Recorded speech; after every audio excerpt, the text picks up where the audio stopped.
আমার একটা ছেলেরে আমি দীর্ঘ 4-5 বছর ধরে দেখতাম, প্রত্যেক মাহফিলে দেখছি হে সামনে বস, আমি বইলেই তারে নজরে পড়তো আমার। পরে একদিন আমি তারে ডাকছি, ডাইকে আমি বললাম তুমি কি করো? কয় হুজুর আমি ঘাস, মানে প্রতিদিন ঘাস কাটি, আর ঘাস কাইটা বিক্রি করি, যা পাই তা দিয়ে সংসার চালাই। তাই বললাম তুমি যে সব মাহফিলে আসো, আমি দেখলাম তোমারে। কয় হুজুরে যখনই আপনার কোনো পোস্টার দেখি, কয় আমি তখন এই ঘাস কাটার টাকার থেকে একটু একটু টাকা জমাই, কয়টা টাকা জমাইয়া গাড়ি ভাড়া মিলাইয়া রাখি, আপনার ওয়াজ শুনতে যাও। তাই বললাম যে মাশাআল্লাহ। তো আমি বললাম যে তো আর কিছু কইবানি? কয় হুজুর আমার জীবনের একটা স্বপ্ন আছে, বানিয়াচং হবিগঞ্জ তার বাড়ি। আমি বললাম কি স্বপ্ন কও? আমি 10 টাকা 50 টাকা করে জমাইতেছি, আল্লাহ যদি আমারে কোনোদিন তৌফিক দেয় আমি আমনেরে আমরা এলাকায় দাওয়াত দিয়ে আমি ওয়াজ করাম।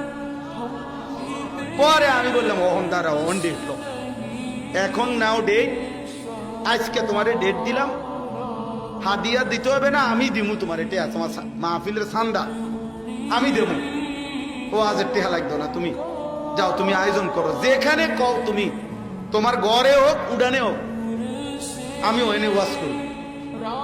আমি বলছি আমি যাবো, ডেট দিলাম, যাও। আশ্চর্য, বানিয়াচং আমি গত বছর এই ছেলেটা তার দাওয়াতে আমি গেছি মাহফিল, গিয়া দেখলাম বানিয়াচং বাংলাদেশের সবচেয়ে বড় গ্রাম, জানেন বাংলাদেশের সবচেয়ে বড় গ্রামের নাম হলো এই বানিয়াচং হবিগঞ্জ, এক গ্রাম এক উপজেলা।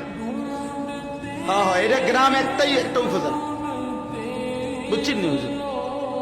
গিয়া দেখছি ওই গ্রামের মানে ওই উপজেলার সবচেয়ে বড় কলেজ হাই স্কুল মাঠ, যেটা বিশাল মাঠ, এই মাঠে এই ছেলে মাহফিল মানে আয়োজন করছে। আমি গিয়া দেখি একেবারে যদি কম হয় মানুষ 15-20 হাজার, স্টেজে যদি একেবারে না হয় হুজুর 300-400 হুজুর হইব। হুজুর খেলাফত মজলিসের যিনি কেন্দ্রীয় আমির, এই যে দেওয়াল ঘড়ি মার্কার যে খেলাফত মজলিস, উনি বসা পাশে, ওনার বাড়িতে বানিয়েছে বড় বড় হুজুর সব। তাই বললাম কি রে কারবারটা কি জানি, কার মাহফিল? হুজুর কইছি তো আমার আইয়া এলাকা, আমার আর দৈত্য দিছে না, সব আলেম ওলামা পাবলিক মিল্লা এই মাহফিলে এত বড় বানাই ফেলছে। তাইলে দোস্ত একজন শ্রোতাকেও মানুষ দেখতে দেখতে চিনে।